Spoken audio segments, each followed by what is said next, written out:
International men's day पर आपके लिए आज की कहानी, जिसका नाम है दोस्ती का सहारा, लिए शुरू करते हैं। एक सजीले सजते हुए शामियाने के नीचे शादी की धूम थी। संगीत, हंसी और खुशियों के बीच एक ऐसा पल आया जिसने दो पुराने दोस्तों को सालों बाद फिर से जोड़ दिया। रोहन और विक्रम, बचपन के सबसे अच्छे दोस्त, जो एक समय एक दूसरे के बिना एक दिन नहीं रह सकते थे, अब शादी के इस कार्यक्रम में अचानक आमने सामने खड़े थे। अरे रोहन, यह सच में तू है? विक्रम की आवाज में हैरानी और खुशी दोनों थी। विक्रम, यार, कितना समय हो गया। क्या हाल है? दोनों ने गर्मजोशी से गले लगाया और कुछ मिनट तक पुरानी यादों में खो गए। स्कूल के समय की शरारतें, फेल होने के डर, खेल के मैदान की मस्ती, सब बातें जैसे फिर से ताजा हो गईं। शादी का माहौल अपनी जगह था, लेकिन रोहन ने जल्दी ही महसूस किया कि विक्रम की मुस्कान और उसके चेहरे की उदासी मेल नहीं खा रही थी।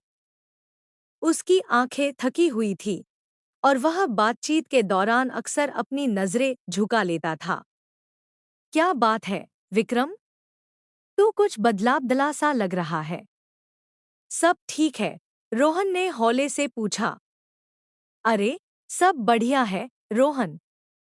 घर परिवार, बच्चे, सब बढ़िया चल रहा है। विक्रम ने बात टालने की कोशिश की, लेकिन रोहन उसे इतनी आसानी से नहीं छोड़ने वाला था।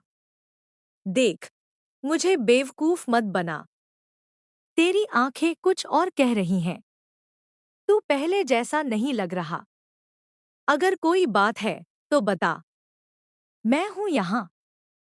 विक्रम थोड़ी देर चुप रहा।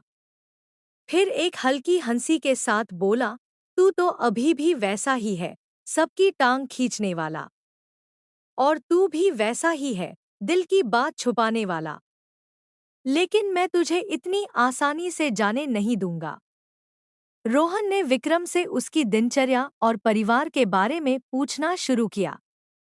धीरे धीरे उसने विक्रम के व्यवहार में कुछ पैटर्न देखे। वह बात करते समय बेचैन हो जाता, बार बार हाथ मलता और ज्यादा गहरी बातचीत से बचने की कोशिश करता।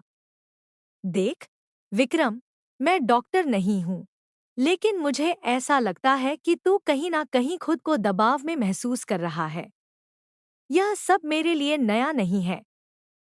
मैंने कुछ साल पहले अपने एक रिश्तेदार के साथ ऐसा ही कुछ देखा था। विक्रम ने कुछ देर तक चुप्पी साधी, लेकिन रोहन की गंभीरता ने उसे थोड़ा सहज बना दिया। क्या मतलब? तू क्या कहना चाह रहा है? यार, तेरी बातें और तेरा व्यवहार देखकर मुझे लग रहा है कि तू कहीं ना कहीं डिप्रेशन से गुजर रहा है। मैं गलत भी हो सकता हूँ, लेकिन कुछ लक्षण दिख रहे हैं, जैसे कि तेरी उदासी, बातों में झिझक और इस तरह खुद को अलग-थलग रखना।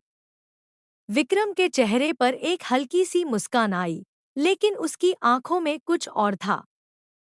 डिप्रेशन? रोहन, मैं आदमी हूँ। हमें डिप्रेशन कैसे हो सकता है? यह तो औरतों की बात होती है। रोहन ने विक्रम के कंधे पर हाथ रखा। देख, यह सोच ही तो सबसे बड़ी परेशानी है। यार, डिप्रेशन किसी को भी हो सकता है। मर्द हो, औरत हो, बच्चा हो, इससे कोई फर्क नहीं पड़ता।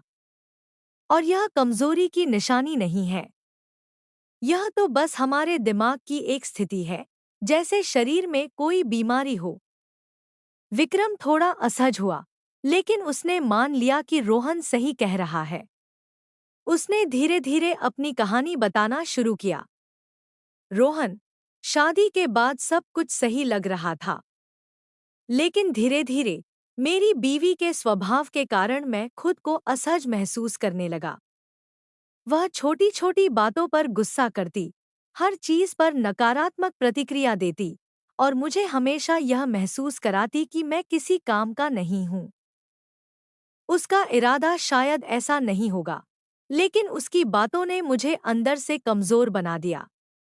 मैंने दोस्तों से मिलना जुलना कम कर दिया। ऑफिस में भी मेरी परफॉर्मेंस खराब होने लगी। रात को नींद नहीं आती थी और दिन में काम में मन नहीं लगता था। लेकिन सबसे बड़ी बात यह थी कि मैं यह सब किसी से कह भी नहीं सकता था। क्यों? रोहन ने धीरे से पूछा। क्योंकि रोहन, मर्दों को दर्द की शिकायत करने का हक नहीं है। हमें बचपन से यही सिखाया गया है कि रोना धोना और अपनी कमजोरी दिखाना हमारी मर्दानगी पर सवाल उठाता है। मुझे डर था कि अगर मैंने किसी को बताया तो लोग मुझे कमजोर समझेंगे। रोहन ने गहरी सांस ली। यार, यही तो सबसे बड़ी गलतफहमी है। मर्दानगी यह नहीं है कि हम अपनी भावनाओं को दबा लें। असली ताकत तो यह है कि हम अपने दर्द को स्वीकार करें और उसे ठीक करने की कोशिश करें। और देख, मैं तुझसे यह सब इसलिए कह रहा हूँ क्योंकि मैं तुझे खोना नहीं चाहता। तेरी हिम्मत है कि तूने यह सब मुझसे साझा किया। यही असली मर्दानगी है। विक्रम की आंखों में आंसू आ गए। उसने पहली बार महसूस किया कि वह अकेला नहीं है। रोहन ने उसे एक मनोवैज्ञानिक से मिलने की सलाह दी और समझाया कि यह सब ठीक हो सकता है। डॉक्टर के पास जाना कमजोरी नहीं है, यार।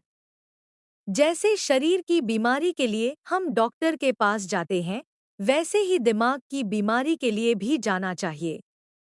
और हाँ, मैं तेरे साथ चलने के लिए तैयार हूँ। विक्रम ने गहरी सांस ली और पहली बार अपने भीतर हल्कापन महसूस किया। उसने रोहन का हाथ थामा और कहा, यार, अगर तू नहीं होता तो शायद मैं यह कभी नहीं समझ पाता। दोस्तों की यह बातचीत हमें सिखाती है कि समझदारी, प्यार और समर्थन के साथ हम किसी भी मानसिक स्वास्थ्य समस्या से लड़ सकते हैं।